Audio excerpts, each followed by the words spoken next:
تو زیادہ تر اگر آپ کو پتہ ہے کہ پین کوڈ آپ کو نیو پین کوڈ آپ کریٹ کر سکتے ہو یا نہیں کر سکتے ہو، تو اس میں آپ کو یہ ہے کہ آپ جو ہے نا activate your renew debit card. اگر آپ نے ڈیبٹ کارڈ کو رینیو کیا، آپ نے ایک نیو پین کریٹ کیا تھا، تو آپ کی جو اولڈ پین ہے وہ بھی ریکوائرڈ ہوگا، لیکن آپ نے اس کو کیا کیا، رینیو کیا ڈیبٹ کارڈ میں. تو اس میں یہ بات ہے کہ آپ کی جو انسٹرکشن ہے، اگر آپ جو ہے نا اس کو دوبارہ یعنی اولڈ کو ختم کرتے ہو، پن کوڈ دوسرے کو مانگتے ہو، تو آپ کو ایسا ہے کہ اس کی جو رول ریگولیشن ہے، ان رول ریگولیشن جو ہے نا آپ کو چاہیے کہ ان رول ریگولیشن کے بارے میں آپ کو ضرور پتہ ہونا چاہیے. کیونکہ اگر اس نے ویب سائٹ کے تھرو یا وہ آپ کو رول بتائے گا، اگر آپ نے ایسا نہیں کرنا ہے تو اس کو کال کرو کہ یار اس کو کیا رول ہے. وہ جو ہے نا بینک والے آپ کو ایک رول بتائے گا کہ آپ نے یعنی نیو پین کو کریٹ کر سکتے ہو یا نہیں کر سکتے ہو. تو اس میں ایک اور بات ہے کہ will my renewed debit card have same number as my existing card. تو اس میں یہ ہے کہ اگر آپ کے پاس سیم نمبر ہے تو اس میں آپ یعنی سیم نمبر پر آپ کر سکتے ہو نیو یعنی نیو جو پین کوڈ ہے. تو اس کا یہ مطلب ہے کہ ہاں یو ول گیٹ یعنی آپ کر سکتے ہو، آپ کی جو نیو کارڈ نمبر ہے تو سیم نمبر پر ہو سکتا ہے اگر آپ کا ہے. تو اس میں جو اور کویشچن آتا ہے what will happen to my existing debit card after receiving my replacement renewal card.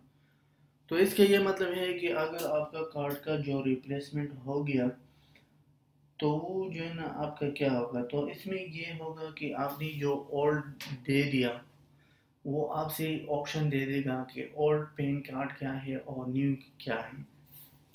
جب آپ نے نیو کو جو ہے نا آپ کو ہو گیا، نیو آپ کو دے دیا پین کوڈ، تو آپ کی جو پرانا ایکٹیویٹ یعنی پرانا جو کارڈ تھا وہ کیا ہوگا، ڈی ایکٹیویٹ ہوگا، اور آپ کا جو نیو کارڈ نمبر ہے یا پین ہے وہ کیا ہوگا، وہ ایکٹیویشن ہوگا. تو اس میں یہ ہے کہ آپ کی جو اولڈ ہے وہ ڈسٹروئی ہوگا، یعنی وہ ختم ہوگا. اس پین کو آپ نے پھر یوز نہیں کر سکتے ہو. تو اس لیے جو ہے نا آپ نے جب یوز کرنا ہے تو پھر آپ نیو یوز کرو.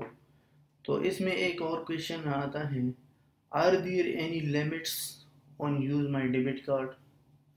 یعنی اس میں کچھ لمٹ ہے کہ نہیں ہے.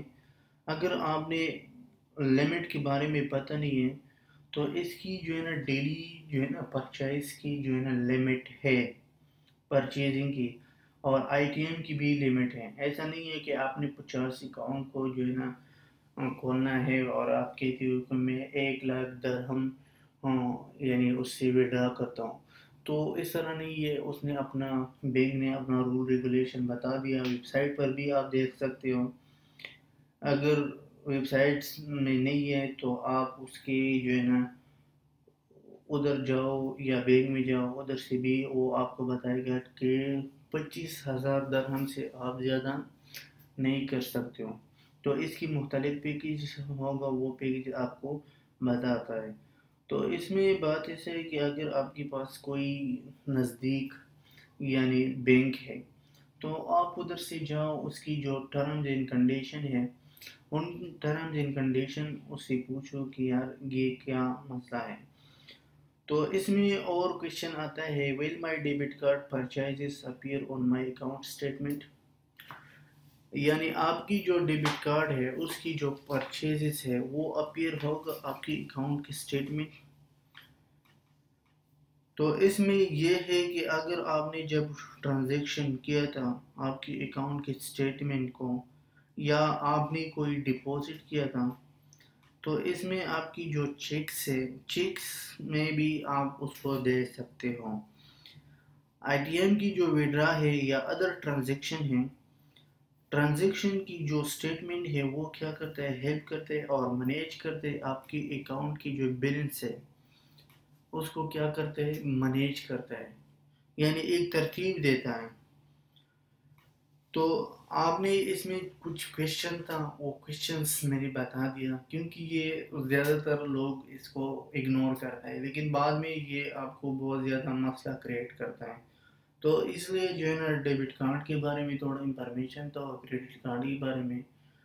تو انشاءاللہ نیکسٹ ویڈیو میں ہم اس کا مزید اگر کوئی سٹیپس ہے وہ ہم آپ کو بتائیں گے اور آپ لوگوں کے ساتھ شیئر کریں گے۔ تو اگر آپ لوگوں سے یہ ریکویسٹ ہے، اگر ہمارے چینل کو سبسکرائب نہیں کیا تھا تو سبسکرائب کرو۔ اگر آپ کو کوئی ایشو ہے تو ہم انشاءاللہ آپ کے ساتھ ڈسکس کریں گے۔ تو انشاءاللہ نیکسٹ ویڈیو میں ملیں گے۔